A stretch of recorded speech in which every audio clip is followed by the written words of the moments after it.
We need history more than money. Ladies and gentlemen, we need leaders who are more interested in people than in private ambition.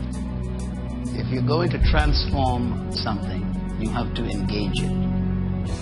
You cannot change what you avoid. Welcome to Leading Edge Leadership with Dr. Myles Munroe. Discover the leader in you and others. Hi everyone, this is Dr. Myles Munroe and welcome to a special series of sessions on leadership called Leading Edge Leadership with Dr. Myles Munroe. On this program, we'll be focusing on discovering the leader within you and in others. I believe that you were born to be a leader, but most people will die as followers. And that's because they've never been challenged to tap into the hidden leader trapped within them. I believe that every follower has a leader on the inside. And our environment, our culture, and of course our conventional thinking does not allow the leader to emerge. I want to remind you that you were born to be something important in the world. So 3 things you must remember. Number 1, Jesus Christ and God Himself created you to be a leader in your generation. 2, you were not born to be a leader over people, but over a gift. And number 3, that you were born to make a difference and not just to make a living. This program will help you discover the truth about yourself and the truth about your gifts and how important it is for you to discover that you were born to make an impact in the world. So as we begin this journey, I trust that you will sit back, get a notebook, a notepad, and listen carefully to every single session as we study leadership together and discover the leadership trap within you. So join us again now, right here on Leading Edge Leadership as we enter the session to study leadership. I want to talk to you about the 12 principles of leadership. I'm going to give you them very quickly, and then for the next few sessions that I have, I'm going to deal with them personally. So write this down, please. Everyone take notes. You want to focus for the next few minutes on the 12 principles for developing your personal leadership. What did I say? 12 principles for developing personal leadership. I want you to focus on the word principles for a minute, because the word principle actually is important. A principle is a law. It's a law. And it's a law that affects function.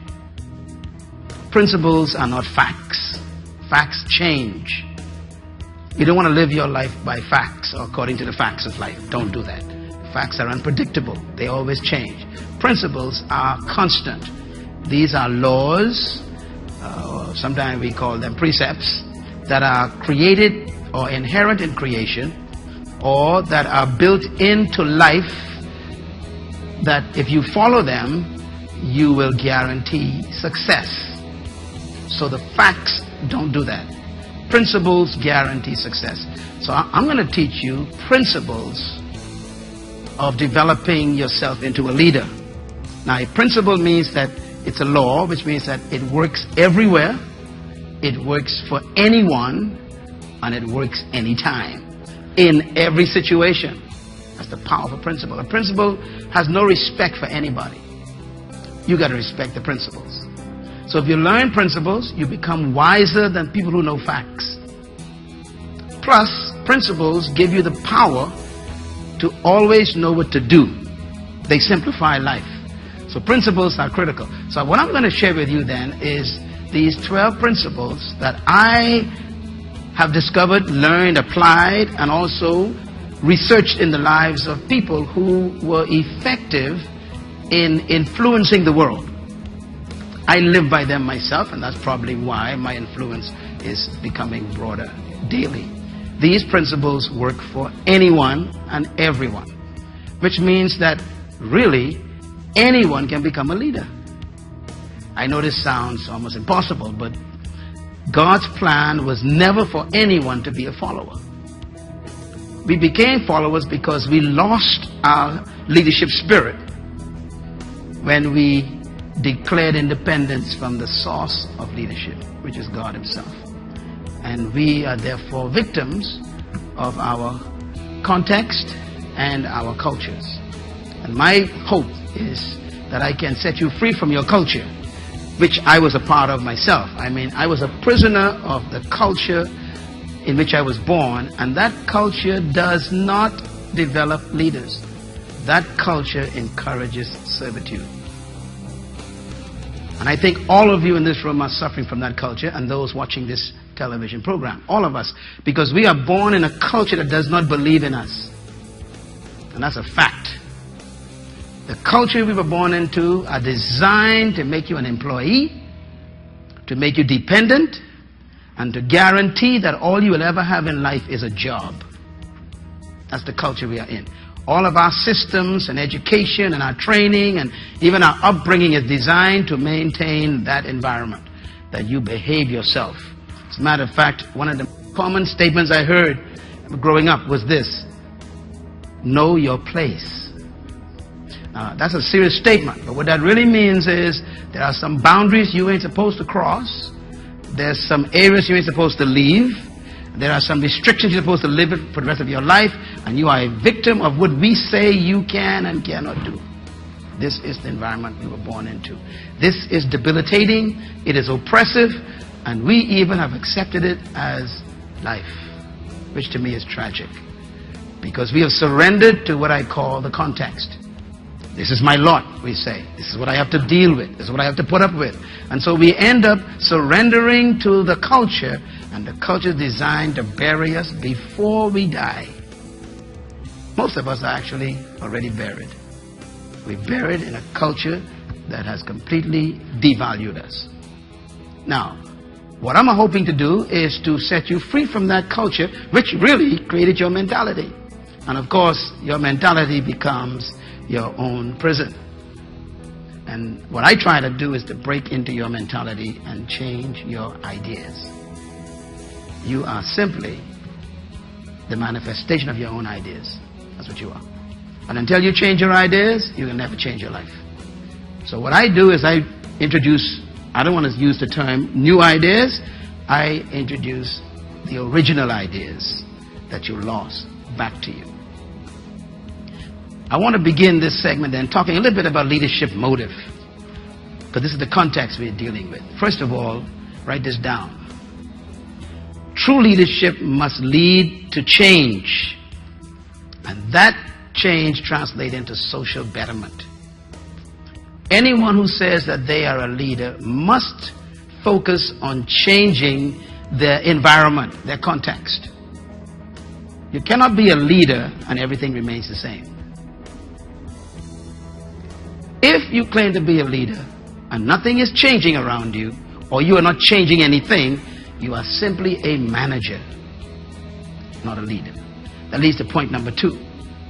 True leadership should not and must not support any vision or process that perpetuates or gives continuance to social injustice. A leader will never imprison people and oppress people. Leaders set people free. True leaders deliver people from the inhibitors of life. They help people discover that there is no limit to what they can do or become. Any leader that does not introduce that kind of life to you is not a leader, that's a dictator. That leads to point number 3. True leadership is always committed to the essence of life. In other words, a leader believes in the noble values of life. They believe you should rise to the higher calling on behalf of other people. They never destroy people. They heal people. They never oppress people. They release people. If you want to become a leader, you have to become a servant of humanity. If you claim that you want to be a leader in your generation, you're going to have to find a vision and a cause that improves other people's lives, not your bottom line or your pocketbook. So most of the people that we call leaders, we need to measure them against these 3 principles. These are principles.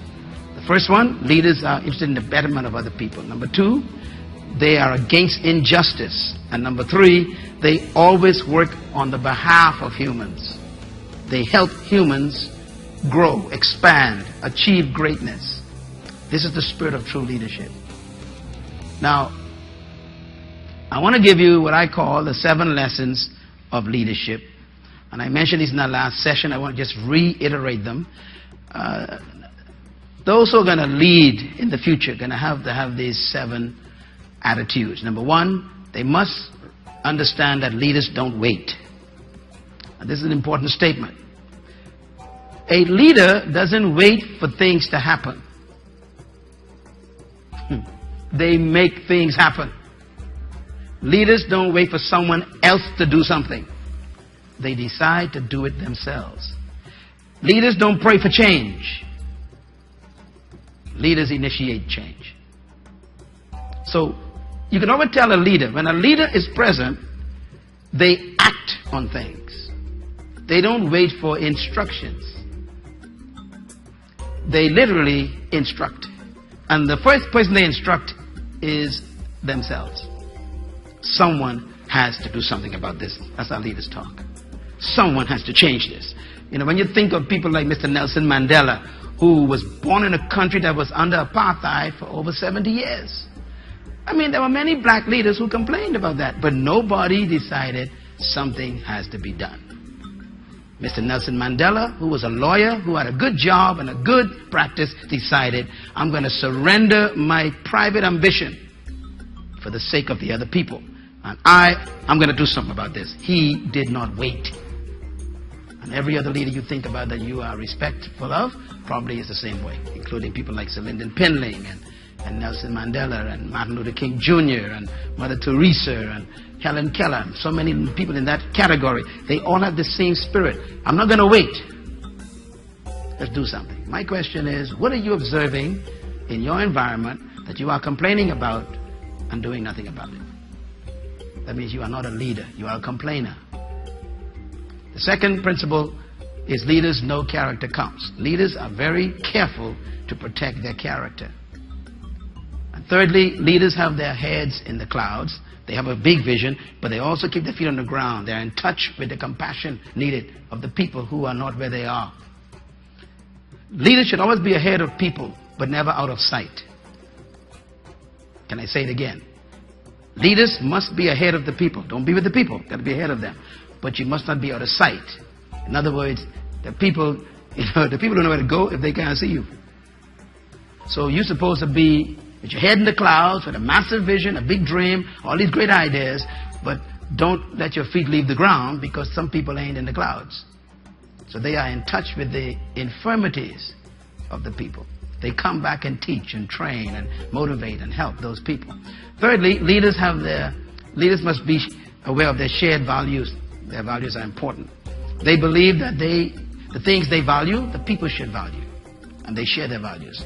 Number 5, leaders know you cannot do it alone. Leaders are very driven, but they like people in the backseat with them. They know they can't go alone. They always know that they need a team. They need people. They need a group. Leaders do not achieve anything alone. Dictators do. And number 6, leaders know the legacy you leave is the life you live. Leaders live by example. They don't live by instructions. Leaders live by living what they say, manifesting what they say. They don't give instruction. They live instructions. So a true leader actually demonstrates what they tell you to do. They live what they give you instruction on. And of course, number 7, leaders know that leadership is everyone's business, that everyone should be involved in leadership. A true leader is always driving other people to become more responsible, to become more independent, to become more of a thinker themselves. So leaders always want people to become leaders. Again, those who are not leaders want to make sure you never join their category. They try to keep you out of their space. They think the space is only for them. And these are not leaders. These are parasites with titles, of course. All right, that leads me then to the next point. I want to give you an example about qualifications. And there's a reason why I want you to see this. You just can't decide I'm going to be a leader. You have to be trained and also have to have some qualifications. And I want to make a reference to the first century leader whose name was Paul. Paul was trained highly by the University of Gamaliel. He was one of the top students from that school. So Paul was very well educated.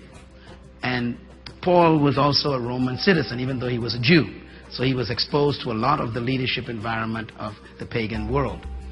And Paul began to train leaders to take positions in churches that he built all over Asia Minor. And Paul began to appoint people to take leadership positions, but he knew that they had to be trained. And he laid out in this statement, in his letter to one of his young leaders, whose name is Timothy, Paul says, if you're going to appoint people, here's some qualifications they should have. I want you to read them with me in the book of Timothy. 1 Timothy chapter 3. Paul says, if anyone sets his heart on being an overseer, overseer there means manager or leader, okay? It's not a religious term. If he desires that, he says, that's a what? A noble task. In other words, if you decide you want to be a leader, Paul says that's a good decision. You know, I've heard so many people, especially religious people, that, I don't really want to be, I don't want to be a French, I just want to sit back. What are you telling me? Paul says, look, desire to be a person of influence. And if you do it, that's a good thing. Paul had the same problems 2,000 years ago than we have today. People who just like to attend church.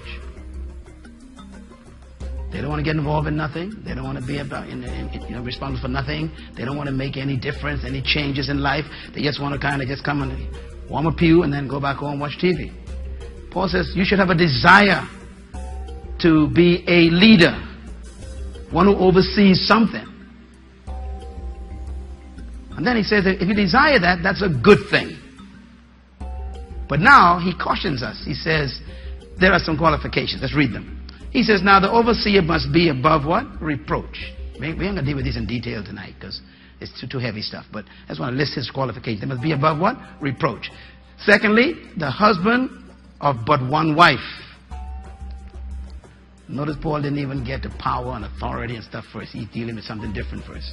He's dealing with personal lifestyle. He's dealing with private issues.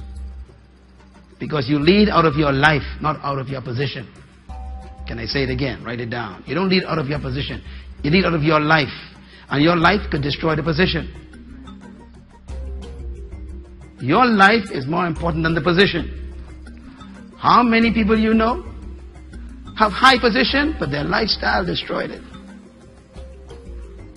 So Paul said, before you desire a position, let's deal with you first. Be above reproach, husband of one wife, temperate. Don't let that word slip by. Temperate. Temperate means you don't get angry quickly. Let me tell you why Paul said that. When you are in leadership, the people will test you every day, all day, every minute of the day. Matter of fact, Moses lost his leadership through the word temperate. That's how he lost his leadership. Moses lost it. He never went to the promised land because of that word, temperate. You remember Moses? Why did Moses lose his leadership? He became angry at the people. Now, you've been with people for 40 years. You're supposed to be used to their foolishness.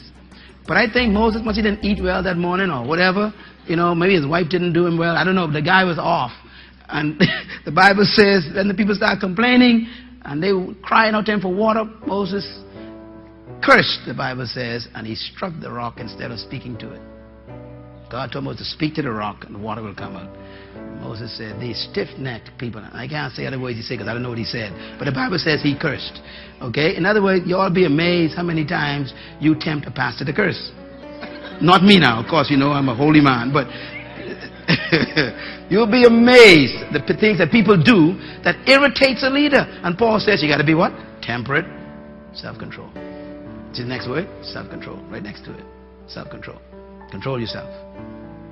People will disappoint you. They will abuse you. They will gossip about you. They'll criticize. Some of the folks who are nearest to you will go back and talk about you at the dinner table and take you apart. The Bible says just ignore that. Be temperate. Be cool. Some of you have been coming to this place for 30 years. You never saw me angry. Never angry. Why? I was the most short of patience person in my family. My mother used to actually warn me. Your temper is going to get you in prison, she says. You need to get your temper under control. I was one of 11 children. I was the one, she said, who had the hottest temper. I used to get mad and strike out. And she sat me down one day. She says, if you don't get this under control, it will destroy you. And I heard my mother. I must have been about 11 years old when she told me that. She said, son, you need to get your temper under control. See the word temper? Right there, temper. She says, you cannot live like this. You cannot get angry at everything. So I'm very cool. And that has saved me a lot of my lifetime. Just be cool. Because people will always test your peace. Paul says, be respectable. He's talking about leadership qualifications now. Be what? Respectable. That means make people respect you. One of these days I'm going to teach on respect, because some people don't know what makes a person respect you. I'll give you one hint. Respect comes from consistency of conscience. That's a deep word. Write it down, man. When a person doesn't change their convictions, you got to respect them. Even if you disagree with them, you got to respect the fact that they are stable and steady and they believe in their convictions. That's what you respect. You can't respect people who keep compromising and changing their minds and agreeing one day and then disagreeing the next day and then agreeing again. These people are not worthy of respect. To be respectful means I have convictions, standards, values I will never sacrifice. Some people don't like me, that's fine, but they got to respect Myles Munroe. Because, you know, the greatest thing people say to me, someone said to me on Sunday, they said, Pastor Myles, I went on YouTube. They might be here and I don't know what it was. And they said, I listened to a tape from you from 1994. And you are still saying the same thing today, they said. They said, that's one thing I like with you. You are consistent. How many leaders in the world today have changed their minds? Can't trust them. Consistency of conscience. Then he says, what's the next one? Hospitable. Hospitable means, you know, be nice to people. Smile with people. Take time to be with people. Hug people. Bless people. Listen to people. Talk to people. Don't walk past people. Don't poach your motor off. Hospitable. You'll be amazed how many people avoid you because you are so unhospitable. Some of you all think I'm the nicest guy in the world. I always got something good to say to you. You see me anywhere? Hey, hi. Why? Leader got to be hospitable to even his enemies. Because enemies are simply temporary. They're always temporary. Hospitable means I am willing to be always open to you, to serve you. Hospitality. And it might be giving you a smile, or giving you a cup of water, or giving you my time, or even my air. Hospitality. Then he says they must be able to what? Teach. This is important. He said you can't be a leader unless you are able to effectively communicate your ideas. And that comes through what? Training, practice, reading, studying, preparation, content. Coming to a session like this is very important for you. It makes you a better teacher. You're learning new ideas and you'll be able to explain them more effectively if you understand them yourself. You got to be able to teach. The next one is not given to drunkenness. Paul says, look, if you're going to be a leader, you cannot be a victim of substances. By the way, please put in that sentence, drunkenness, getting high, sniffing, shooting up, whatever affects your mental state is considered drunkenness. So don't let anyone tell you that marijuana ain't in the Bible and cocaine ain't in the Bible and bitches ain't in the Bible. That's foolishness. It's there. That includes sniffing glue.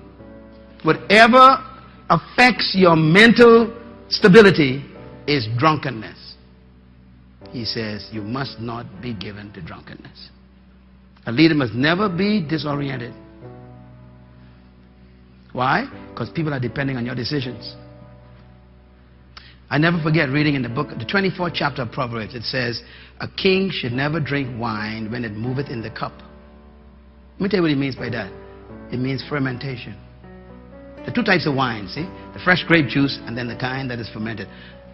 Solomon is the king. Solomon says the king should not drink wine when it moveth in the cup. It's fermenting. He says, lest he clouds his judgment and destroy the people. You know politicians who are alcoholics, they're dangerous. Because they're making decisions for you behind closed doors, and they could be affected mentally by the substance that they are being influenced by. So leaders must not be controlled by any substance. Very important. Then the next one is what? Not violent, but gentle. Lashing out at people. You know, some people you're afraid to talk to because they always seem to be angry, or they seem like they're irritated by anger. You normally avoid those people. The Bible says if you're going to be a leader, you got to be very gentle, you know, open, kind. And some folks got not nice things to say about you, you know, or to you. You got to still be nonviolent. I think Nelson Mandela and Martin Luther King Jr. showed this beauty of nonviolence. They were gentle. Next one is what? Not given to quarrelsome. Oh boy, that sounds like a Bahamian, eh? Not quarrelsome. You cannot be a leader if you're always creating arguments, picking fights, quarreling over little things that are not important. Sometimes it's just easier to just be quiet and let the people do what they do and maintain your integrity. You don't get involved in quarrels. Yeah. The next one is what? Not a lover of money. Why Paul put it on the list? Because he had that problem. There are people who go into positions to secure themselves, not to secure the people. They go into positions so that they can become rich, not to enrich the people. Paul says you should never be motivated by money if you're going to be a leader, because you will sacrifice the people for money and also sell your integrity for it. The next one, he says, it must be one who manages his own family well and see that his children obey him or her with proper respect. You know, my life, I have to live my life a certain way for you all to respect me.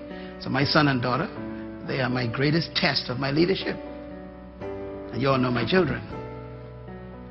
And both of them respect me, and they work with me now, and they're helping me do what I do. I didn't ask them to come and join me. They decided that themselves. This is a part of qualifications for leadership. Now, there are sometimes your children, they don't behave properly. What you got to always remember in your mind is that you did your best with them. You can't make children do certain things. You can't force them. When they have become adults, they got to make their own decisions. But you need to know that I did my best, and also I was the example that they needed. If you were good examples to your kids, then they are responsible for their decisions after they are adults. And you must be able to know that publicly and say that publicly. You know, that's my son, and that's not what I taught him. So, they have to respect you, is the point. That's important here. It didn't say they got to love you, you know. Read it. Your kids don't have to love you, but they got to respect you. They would say, boy, you know, I ain't quite into what my daddy doing, but boy, I got to respect him. He into that. He believe in God. You know, so the kid got to respect you. Very important. Then he says that his children must obey him. Now notice the difference between, children and adults. Adults don't obey, but children are supposed to obey. So when they're small, they should obey you.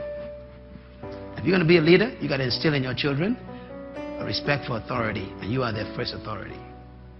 And you must instill that in them. Okay. Anyhow, I want to end this by saying, if anyone does not know how to manage his own home, family well, how can he take care of God's church? Paul is comparing that. He must not be a recent convert. It's important. That's a whole new teaching. And he may become conceited and fall under judgment like the devil did. Now remember how Satan fell. He was one of God's top cherubims. And his position went to his head. He was used to that, couldn't handle that kind of power, and he began to think that he and God was company. You know, they keep company with each other, and God said, well, excuse me, I created you, you're not in my class. Okay? And of course it went to his head. And that happens to some people, you know. If you give them positions too early, they claim they can handle it, they can't handle it. And sometimes people wonder why, even in this church, where we pastor, where we don't put people in positions for a long time, it's because we be testing things. Your talent doesn't qualify you for leadership. Your gifts don't qualify you for leadership. You got to be what? Tested.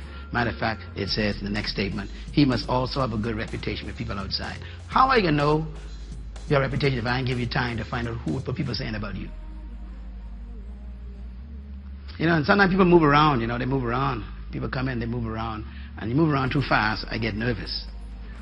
You know, you in that church, and then that church, the next in that church, and all of a sudden this church, and all of a sudden you want to do something. I'm like, excuse me, sit down. Yeah, but you don't know how talented I am. Excuse me, Sit down. I got experience. I've been to 5 different churches. That's why you're sitting down, because you've been to 5, and I want to know why you left. See, the problem is a plant can't grow if you keep rooting it up.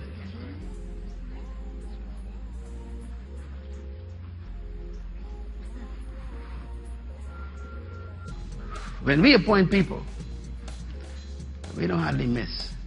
A couple of times you miss. Jesus missed. He missed one. But you know, Jesus was cool. Jesus says, I know one of y'all is a betrayer wrong. You know, in other words, keep your enemies close so you know where they are all the time. And you know, that's some ideas there. But Paul, look at Paul's statement. Now let me just summarize Paul's qualifications for you real quick. Number 1, he dealt with 4 qualifications. Matter of fact, 5. He dealt with, first, spiritual qualifications. Secondly, intellectual qualifications. Thirdly, physical qualifications, taking care of your body. And then number 4, emotional qualifications, not becoming angry and bitter and violent. And then relational qualifications. You must be in relationship with your family and your spouse or your children or your parents or whatever. He dealt with 5 qualification areas. If you want to become an effective leader, you got to look at this list and start working on this list. I got an email from someone recently. They might be watching. I don't know, maybe watching now. But they said, I had to leave my church because I finally realized that the pastor's wife don't come to the church anymore. Oh, that's serious. That's very often. That happens fairly often. You'll be amazed. In other words, the person realized that not even the wife believing what the pastor is preaching. She goes to another church. Why should I stay? Paul says that that person is disqualified.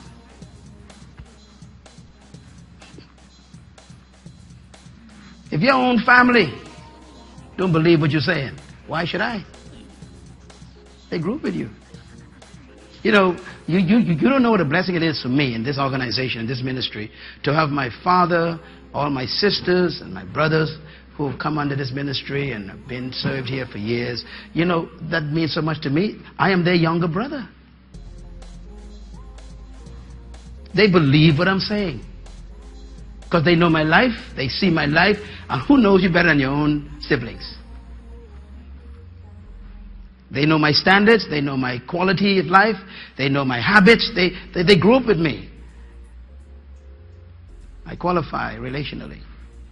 Do I qualify emotionally? I told you I don't get mad at y'all. Do I qualify physically? Look at this guy, man. You know, hey, I'll be 60 next year. I know you don't believe that. No sickness, no disease, ain't been in hospital for 32 years. This is physical health. Why? I don't drink, don't smoke, don't take no drugs, I don't sniff nothing. I eat healthy, I drink water, I drink, good juices, I take vitamins. Why? Because my body must be healthy. Physical, I can't be drunk. Leadership requires this. If you're going to be a leader, you're going to have to qualify in these 5 areas. Intellectually, well, you could probably tell that I am always a student. I'm always learning. And spiritually, my life is wrapped up in my prayer life with God. This is leadership. And Paul says that person is capable of overseeing anything. And that could be a person or a country. Now, 10 leadership essentials. Number 1, you must believe that you are designed to lead. Number 2, matter of fact, these are the 12. Number 2, you must discover yourself. These are the 12 leadership principles. Number 3, you must capture your vision. I'm just giving you statements right now. Each one of these is a whole session I will teach, okay? Number 4, you must share your inspiration if you're going to become a leader. Number 5, you must commit to principles and values that you will never violate. In other words, you set standards that you will never sacrifice. And number 6, you must express your passion to people. Talk about what you are passionate about. Publicly tell people what you want to do, what you want to see change. You got to talk about it. Don't keep your passion silent. Leaders actually talk about what makes them angry. They express their passion. Number 7, leaders empower other people. They don't pursue power, they pursue empowering other people. Number 8, leaders discipline themselves to protect their purpose. Purpose is your reason for living. Leaders live a life of discipline to protect that. In other words, they don't want to cancel their assignment by bad decisions that they make about their lives. They protect their lives by protecting their purpose. They discipline themselves. And number 9, leaders coordinate their resources effectively. They know how to handle material and money and equipment and buildings and time. And all these are resources. Leaders coordinate resources. Number 10, leaders manage their priorities. If you're going to become a leader, you've got to develop your priorities now. Priorities are important because they protect you from other people interfering in your lives. Without priorities, you will end up living other people's priorities. If you don't establish what's important to you, I'll give you some things that are important to me. So you got to know your priorities, you must establish them, and then you must protect them. Manage your life according to them. And then number 11, you must mentor someone greater than yourself. A leader will always live their lives through their successor. They produce people, they don't just produce buildings. They develop people, they don't just develop programs. Leaders leave the world people. They don't leave them some monument. They leave the world people. And I always think of Jesus Christ as such an amazing experience, because Jesus never built a building, never established a program. He simply built people. And he left us these people, and these people changed the world. My question, who are you mentoring right now to take your place? In whatever you're doing, have you identified a few people that you are going to pour your life into, and you're going to turn things over to, and you're going to allow them to test their skills through your privilege? This is leadership. And number 12, leaders must understand management. Leaders must understand that they have to manage even though they are not managers. Let me explain what I mean by that. All leaders are managed before they are leaders. But a leader is aware that management is only a small part of what he does. He must understand management. Management has more to do with delegation. Delegating responsibility to other people. Leaders share power. They allow people to have value around them by giving them responsibility. That's what management is about. So these are the 12 principles essential to leadership development. I will teach each one of these separately. You'll be amazed that each one of them is a book in itself. Like number 1, to me, is a book. So much to learn about just your design for leadership. And we will deal with that in the coming months, weeks rather. I just want to give you a little bonus here tonight. I want to give you 12 principles of leadership that I have distilled in my books. Number 1, purpose. I'm going to give you this statement next to them. Write them down. To become a leader, you must discover your purpose. Purpose is discovering your sense of destiny. You become aware that you were not born just to make a living and breathe oxygen. You discover that you were born to give life something else. You were born to do something for humanity. Number 2, vision. A leader must have a perception of the future that is respectable and noble. They see a future that's better than the present, and they're willing to go to it at any cost. Number 3, passion. All leaders must have a commitment beyond their own safety. They must be willing to handle the tests, the opposition, the criticism, because of their passion. Passion is the only thing that can stand up against opposition. And passion is a desire that is stronger than the threat of death. A person who has passion, you can't threaten them because it's too late. And this is why I define passion as not finding something to live for, but finding something to die for. If you find something that's worth dying for, you've discovered your passion. And that could even be a business idea. You know, you have a business idea, you believe in it so much that you actually would refinance your house to go into this idea. That's a passion. Life normally eventually pay that person off. Life will watch you to see how far you will go for your passion. Then life will pay you off. Number 4, convictions. Very important one. Leaders must have a deep belief in their rightness. Now what I mean by that is, leaders must believe in what they believe is right. And they must never have it for sale. Conviction means I believe in something so deeply that You will not be able to buy me to give it up. This is lacking in leadership all over the world. Very few leaders I see on the horizon have conviction. Matter of fact, I'm nervous. I look at some of the religious leaders, I see some of the political leaders, some of the corporate leaders, and these leaders, they don't have any conviction. No conviction, and this is dangerous. And today, the pressures of life, you know what they call current affairs? This term current affairs is very dangerous lately. There's a current in our affairs. And if you can't swim with your convictions, you can float down with the current. And so far, a whole lot of folks just floating.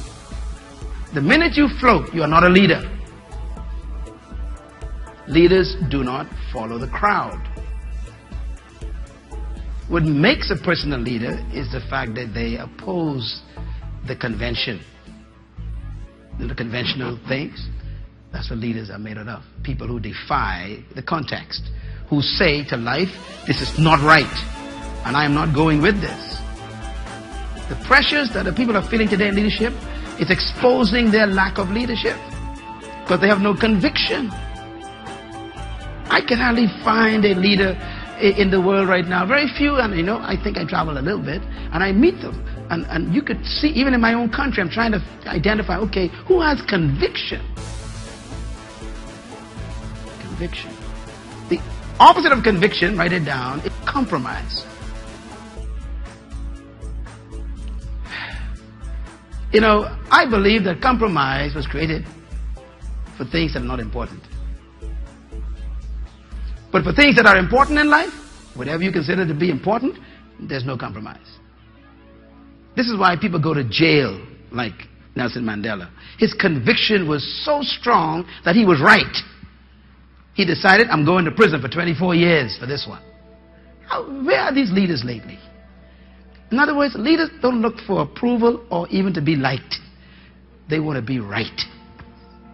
And I'm going to tell you something about life. If you are always on the right side, life will always keep you alive, even after you die. Your convictions actually help you live forever. Think about the leaders who died, like Mahatma Gandhi. His convictions about the oppression of Indians by the colonial powers of Britain was so deep. He said, I'm going to starve myself to death in prison. And he refused to eat. He was skin and bones when they delivered him. And they actually dismantled colonialism in India, the largest country in the world at that time, because of a skinny little man who was thick and bones, who decided, I have a deep conviction. If my people are not free, I'm not eating another morsel of food, and I'm going to die on your hands, and the world will know that you killed me. What a conviction. Are there any politicians around like that? Or are we just making deals under tables, or deals in conference rooms, or deals in boardrooms? Are we just making deals? What about conviction? You young people here tonight, please, find something worth dying for, please. Me, I've been criticized all my life in the Bahamas. Criticism actually qualifies you for respect. Criticism is normally when people don't like the fact that you have too much deep convictions. People want you to go with them. And when you refuse to go with them, then they become very uncomfortable with you and sometimes lash out at you. But your convictions are your deep belief in what is right. Leaders, secondly, number 5, have compassion. Compassion is love for the dignity of humans. All leaders have a deep love for humanity. If you study again, just call the names I called. These people gave themselves for people. They were willing to sacrifice for the dignity of other humans. That's compassion. That's what Jesus did on the cross for humanity. He laid his life down, not for himself. He had compassion on humanity. And he decided, I'm going to set them free if it kills me. And it killed him. Of course, he rose again to check, make sure it happened. Number 6, leaders must live by principles. And this will be the focus of our event coming up in November. The principles are the standards that you decide to live by, to function by. Certain things you will not violate. I will not steal. I will not bear false witness. I will not take deals on the table. I will not lie. I will not commit adultery with other people's property. I will not steal. I will not take what they call it, kickbacks. I will not pad invoices. I will not over invoice a project. In other words, these people have standards. A leader has standards. Where are the leaders? Number 7, leaders have values. Values are what we call codes of ethics. The ethical, it's like a personal contract with yourself about what is important to you. Code of ethic. Number 8, leaders must have a clear plan. Always a clear plan. Always be a planner. A leader can have a plan all the time.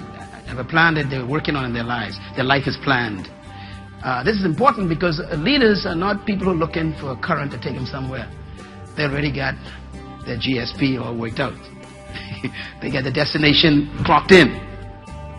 They put the coordinates in their lives into life.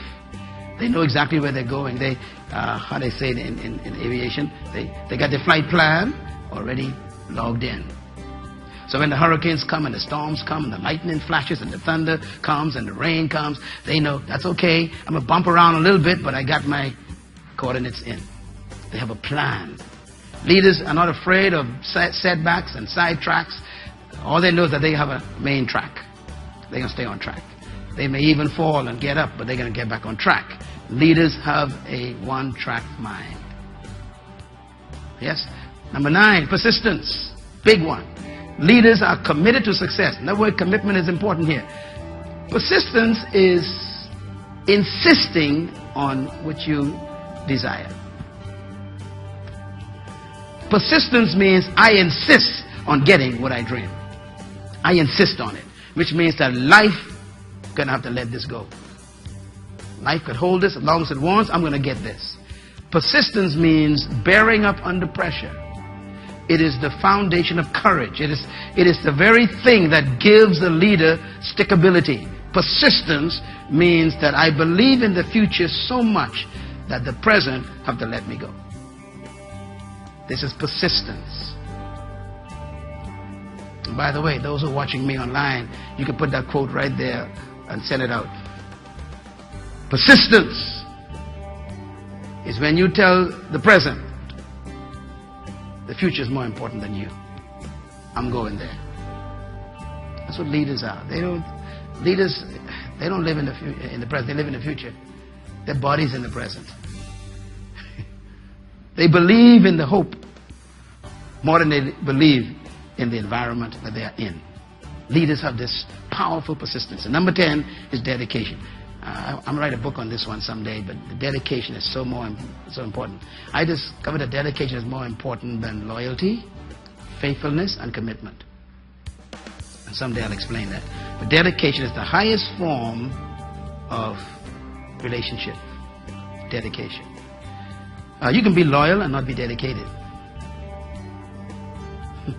I could be loyal to you for the wrong reason. That's what I'm saying. In other words, I could show up every single day, loyal to you. Why? Because I want your job. It ain't you I love. Faithfulness is also not as important as dedication. You can be faithful to something for the wrong reason. That's why marriages don't work. Marriages don't work because people marry people who are faithful and committed and loyal. Let me tell you something. Your marriage is not safe if the person who loves you is committed. But they can be committed to you, come home every day, but still got a sweetheart. So they are committed to coming home every night. But where they been before that is the question. See, so the commitment doesn't mean that you're safe. And the loyalty, they can be coming home every day. They come home every day. That's loyal. I got a loyal husband, loyal wife. They always come home. Yeah, but where they been on the way there? So the loyalty doesn't mean that you are safe either. Am I coming home? See, dedication is a different story. Dedication means I live on you. I exist on you. If you fail, I fail. If you survive, I survive. I live for you only. A dedication. Leaders must be dedicated to the task.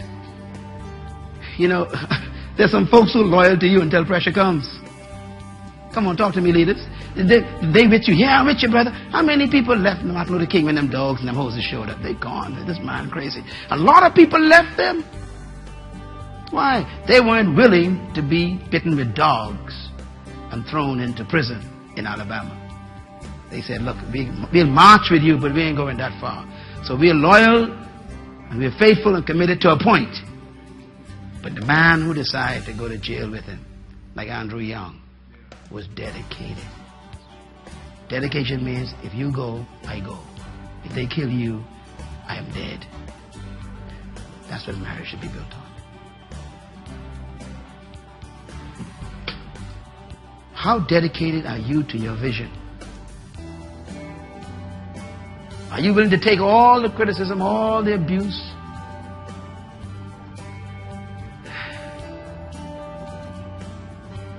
Leadership. What they say? Take a licking, keep on ticking. That's what leaders do. They take a good licking, and then they get up, keep on ticking. That's what leadership is about. I hope this has been helpful for you tonight. And number 11, sacrifice. If you're going to be a successful leader, you're going to have to be willing to be a sacrifice. You must be willing to suffer for the cause of your vision, what you want to do. And finally, number 12, this is an important one. A leader must be accountable. You're not authority unto yourself. You are accountable to someone else. Leaders are always submitted to a higher authority. First of all, there must be a person or persons on earth. Don't tell me you're submitted to God. Leaders have a human accountability. There are people that they look to for covering and to be accountable to. Never trust a person who is not accountable to someone else. Never trust a person who cannot be rebuked by someone else. Never trust a person who cannot be corrected by someone else. And I tell you, as you study the leaders in the world, the ones who fell are the ones who were not accountable. When you study them, you'll find that it's true. That last one is important. There must be someone who can correct, rebuke, instruct, and fire the leader. Everyone needs a covering. There are people in my life, you all know them, I'm accountable to them. And they have a right to call anyone in this church and ask you how I'm doing. They can call my wife and ask her, how's your husband doing? They can call my son and daughter any day and say, tell me, how's your father doing? What's he doing? That's accountability. Don't you ever take the spirit that says the buck stops with me. Of course, the final point is you are accountable to God. If we don't get you, God gonna get you. There are many people who died without human accountability, and they can stand before the throne of God, and God gonna say, how did you do? What did you do? He will be the ultimate source of authority. So we live with an awareness that we got to give two accounts: to the human authority and to the divine authority. And these will keep a leader humble and fearful. A leader without fear in his life or her life is a dangerous leader. Never trust a leader who is not afraid.